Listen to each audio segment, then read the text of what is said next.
ini adalah kondisi di depan PT Ihong ya, bisa dilihat di kanan kiri saya sebagian warung tutup dan juga ada juga yang buka, tapi ya bisa dilihat sepi pengunjung ya, karena biasanya orang-orang yang makan adalah karyawan-karyawan dari PT Ihong. Jadi terlihat jelas sekali bahwa yang terdampak dari PHK massal karyawan Ihong ini tidak hanya karyawannya saja, tapi juga orang di sekitar mereka yang mencari penghasilan. Selain pegawai, ada juga para pedagang yang merasakan sepinya kondisi di sekitar pabrik setelah PHK massal. Salah satunya adalah Napis, pemilik warung makan tepat di seberang PT Ihong. Ya ngaruh banget sih Mbak.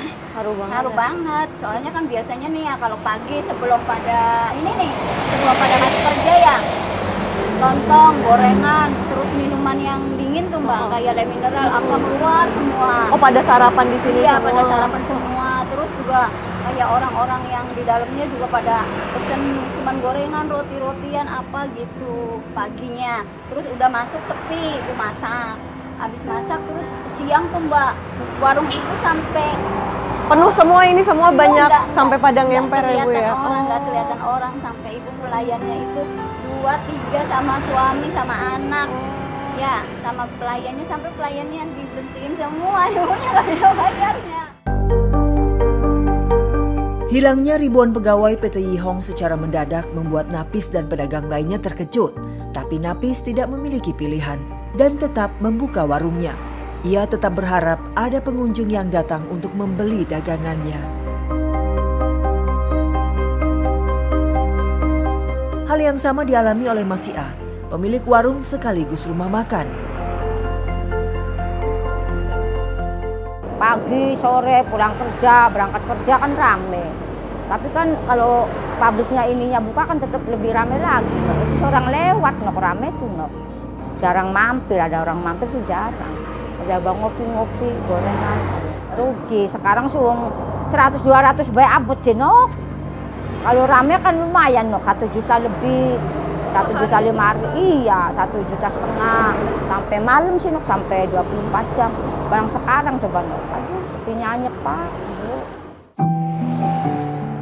Sebelum pengunjung sepi, Masiah juga mengelola warung makan bersama suaminya. Suaminya bertugas untuk memasak makanan, sedangkan Masiah melayani pengunjung. Sayangnya, kini sudah tak ada lagi makanan yang bisa dihidangkan. Berarti kalau siang biasanya karyawan pada makan siang? Ya di sini semua wani madet kumpul nok, iya ngantri. Kadang-kadang kayak prasmanan ngambil sendiri, terus ibu yang ngetung sama apa gitu. Sekarang sih tutup sepi.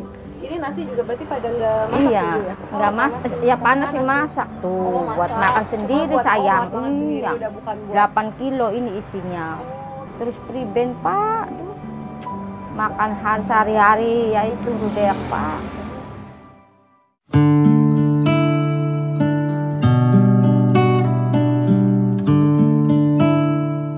Misi Bu, Silahkan masuk. Iya, lagi bersih-bersih ya Bu ya. Pemutusan hubungan kerja secara mendadak membuat pegawai tidak memiliki persiapan untuk mencari pekerjaan baru. Salah satunya adalah Saroni. Ia sudah bekerja selama 2,5 tahun di pabrik tekstil dan alas kaki ini. Pas yang dulunya dikeluarin, bikin masalah lah. Gantinya posisinya ibu. 1 tahun setengahnya sampai sekarang, terus udah di PHK ya ibu kayak gini kerjaannya, nggak ada lagi, mau cari kerja mana lagi, udah tua. Kalau kepake di Ihong ibu kerja, kalau nggak kepake ya udah kayak gini, nyuapin anak, masak, bikin sedih-sedih, bikin jengkel-jengkel, ya campur aduk lah. Gimana orang habis di PHK, nggak ada masalah, nggak ada apa, tahu-tahu ibu hari Senin masuk, tahu-tahu nggak boleh masuk, ada pelang besar, ada nama ibu ya kaget lah. Spontan kan, siapa sih yang kayak gitu diem aja, pasti kan marah. Saroni dan mantan pegawai lain sudah mengupayakan segala hal untuk mendapatkan keadilan. Sudah beberapa kali mereka mendatangi kantor pemerintahan, namun usaha ini tak kunjung membuahkan hasil.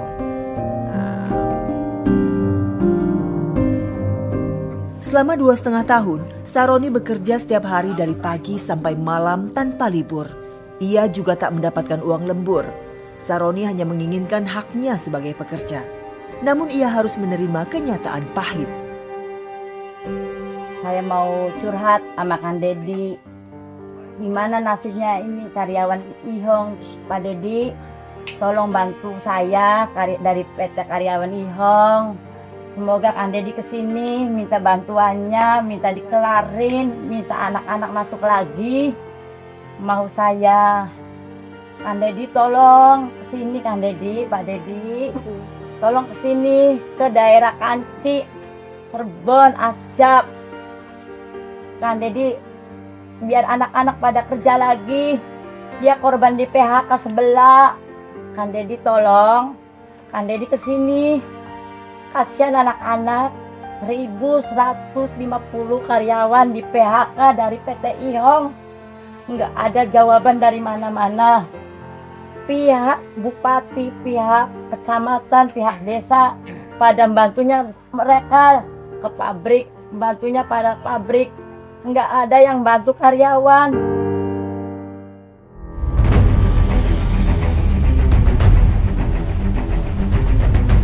Sementara itu, kasus PT Sritex Sukoharjo, Jawa Tengah sedikit berbeda. Pemerintah secara aktif mendampingi proses pilot dan PHK di Sritex.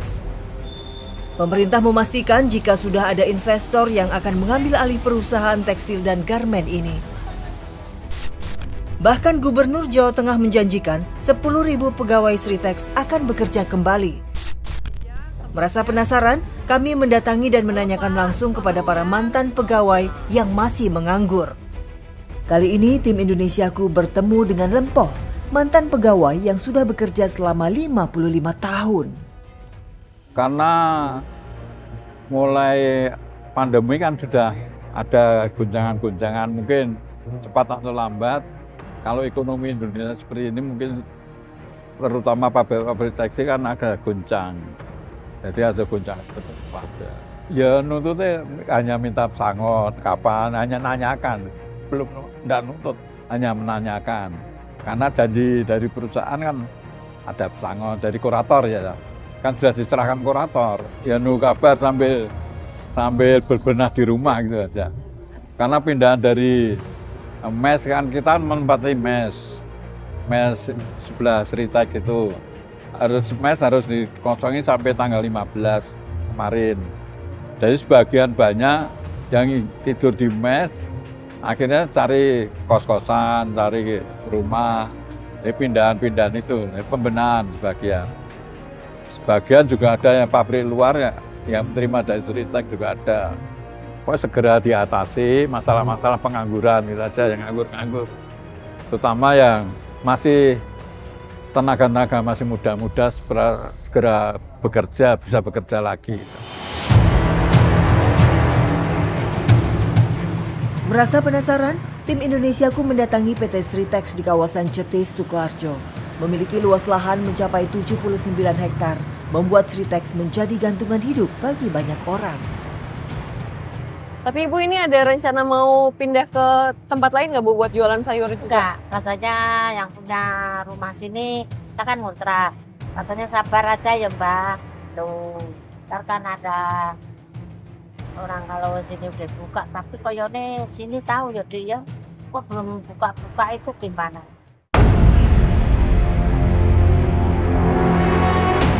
Jadi dari kami sudah berusaha untuk menghubungi pihak perwakilan Sritex ya. Dan ini baru saja kami menelpon itu tidak diangkat, dan sebelumnya juga kami sudah berusaha untuk menchat beliau, tapi sama tidak mendapatkan balasan sama sekali.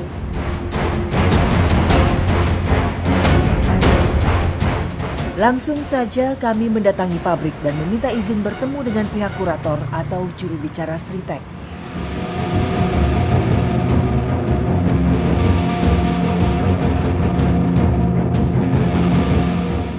Menanyakan orang-orang di dalam kantor ya, dan kata beliau memang kurator itu tidak datang setiap hari, jadi mungkin nanti akan saya coba kontak lagi untuk mengetahui apakah nanti akan dibalas atau tidak.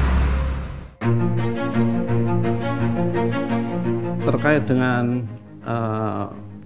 PHK ini, pemerintah pusat maupun kita pemerintah daerah sudah mengupayakan agar nanti PT Sritek ini bisa beroperasi kembali melalui investor yang baru, sehingga dari sekitar 4.000 sekian warga Sukoharjo, dan kalau seluruh di Sritek ini ada sekitar 8.575, ini bisa kembali di PT Sritek. Memang mereka tetap berharap bisa bekerja di Sritek kembali. Ya, selama ini sejak dinyatakan pilot itu kami sudah langsung melakukan koordinasi dengan perusahaan-perusahaan yang ada di wilayah Sukoharjo dan Jawa Tengah pada umumnya, sehingga kami sampai saat ini kami sudah mendapatkan data atau permohonan dari perusahaan-perusahaan yang ada di wilayah Jawa Tengah ini sekitar 22.392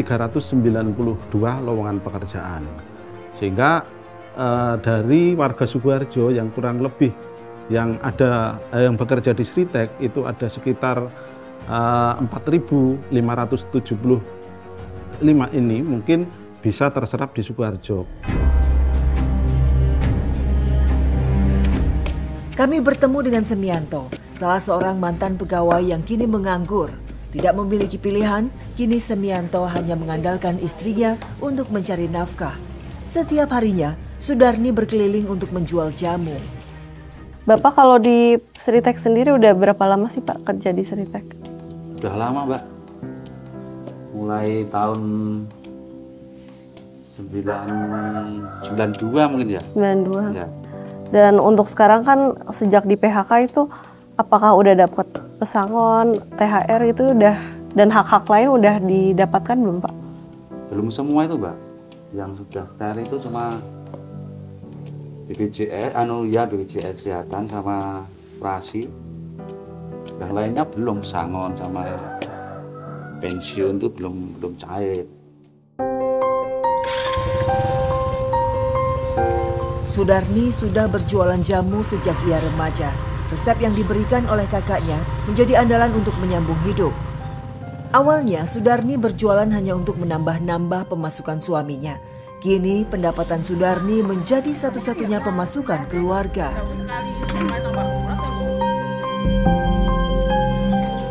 Semianto sebenarnya sudah mengupayakan segala hal untuk mendapatkan pekerjaan baru.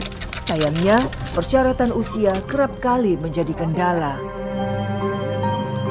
Kegiatan setelah di PHK dari pabrik Mbak, menganggur. Cuma untuk hiburan, untuk mengisi hari-hari yang luang, ini melihara ayam setiap hari Mbak, sama kadang burung.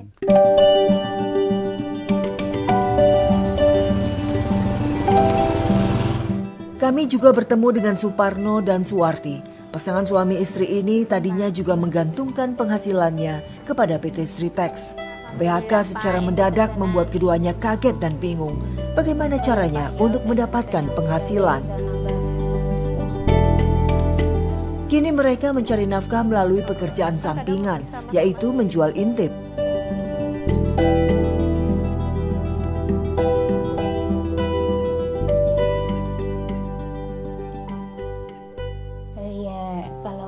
Cuma itu Mbak, buat ini nasi, terus dibuat intip, buat untuk menambah penghasilan. Ngelamar-ngelamar juga belum ada yang dipanggil karena saya kan umurnya masih udah 45, jadi kalau 45 ke atas itu katanya agak sulit gitu. Agak sulit ya Bu.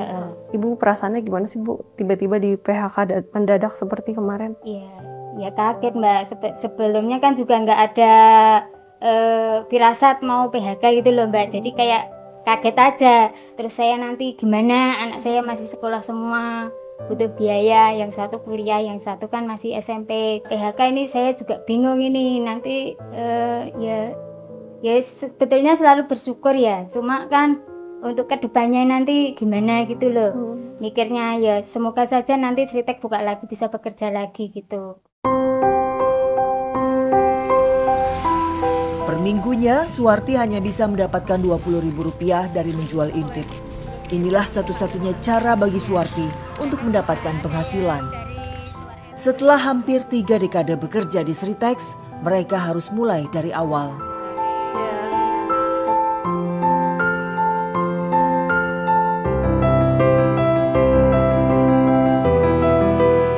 Sembari menunggu kesempatan bekerja, Suparno menghabiskan waktu untuk merawat kambing. Harapannya kambing ini bisa dijual kembali dengan harga yang menguntungkan. Terus sejauh ini selama mencari lamaran kerja seperti apa sih Pak? Apakah susah gitu? Wah, susah banget Mbak, apalagi umur saya udah 10 lebih ya. Saya udah melamar itu di pabrik Maguni itu belum diterima, terus di Delta itu juga belum diterima. Tapi kalau dari PT Sritek buka lagi gitu, Pak mau daftar lagi nggak Pak? Ya mau, alhamdulillah kalau buka lagi. Saya kan jobnya di tekstil, jadi kalau tekstil kan job saya itu udah istilahnya udah pengalaman ya kalau tekstil ini. Jadi kalau buka lagi, saya kalau diminta kerja lagi saya mau gitu. Dan saya gitu kalau buka lagi itu PT Sritek gitu. Baru pertama kali ini posnya kosong. Terus kondisi seperti ini ya kita juga bingung.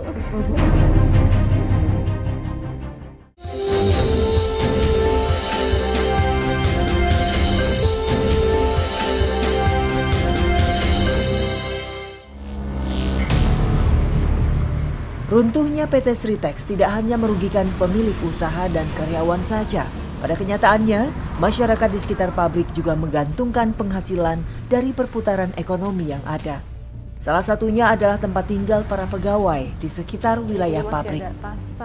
Kos dan kontrakan yang tadinya penuh kini sudah kosong ditinggalkan penyewanya.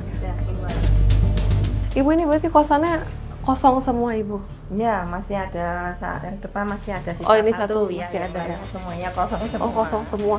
Semuanya udah keluar, barangnya ditinggal, terus ini mau barangnya mau tak buang atau mau tak apain, saya juga masih bingung nanti sewaktu-waktu kalau mereka datang ngambil sepatunya atau mungkin ngambil gitarnya atau mungkin ngambil tremosnya.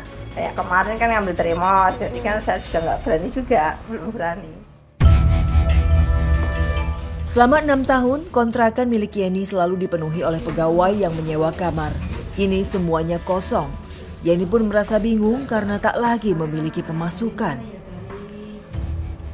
Ya, baru pertama kali merasakan, baru pertama kali ini kosnya kosong. Biasanya kan walaupun ada 12, 15, 18, biasanya 18, kadang full.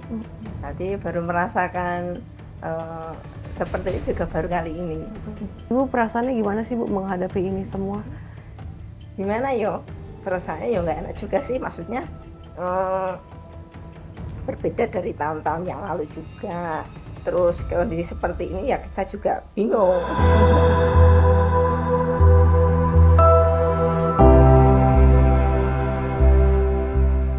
Setiap minggunya, Yeni menyempatkan diri untuk mengunjungi dan memeriksa kondisi kontrakan. Ia juga merasa dekat dan akrab dengan para pegawai yang menyewa kamar kosnya. Kalau kamar ini per bulan harganya berapa sih? Kalau satu orangnya 250, tapi kalau untuk 2 orang 300. Nah kan ini kalau dari karyawan itu dulu pas masih ramai di sini suka nunggak bayar nggak sih? Ya ada kan, kadang kan ada yang belum gajian gitu, semuanya biasanya tanggal 6 masuk, bayar tanggal 6, nanti kalau gajiannya itu kan biasanya mundur tanggal 20 atau berapa gitu, biasanya Bu nanti saya bayar tanggal 20 karena ini belum ada gajinya. Oh enggak apa-apa Mas gitu, semuanya Bu besok gajinya tak kasih 150, yang 150 bulan depan boleh. Oh boleh, enggak apa-apa. Sampai saat ini, beberapa kamar kos masih ditinggali barang-barang yang dimiliki oleh penghuni sebelumnya. Ia berharap semoga kondisi pabrik dapat pulih seperti sebelumnya.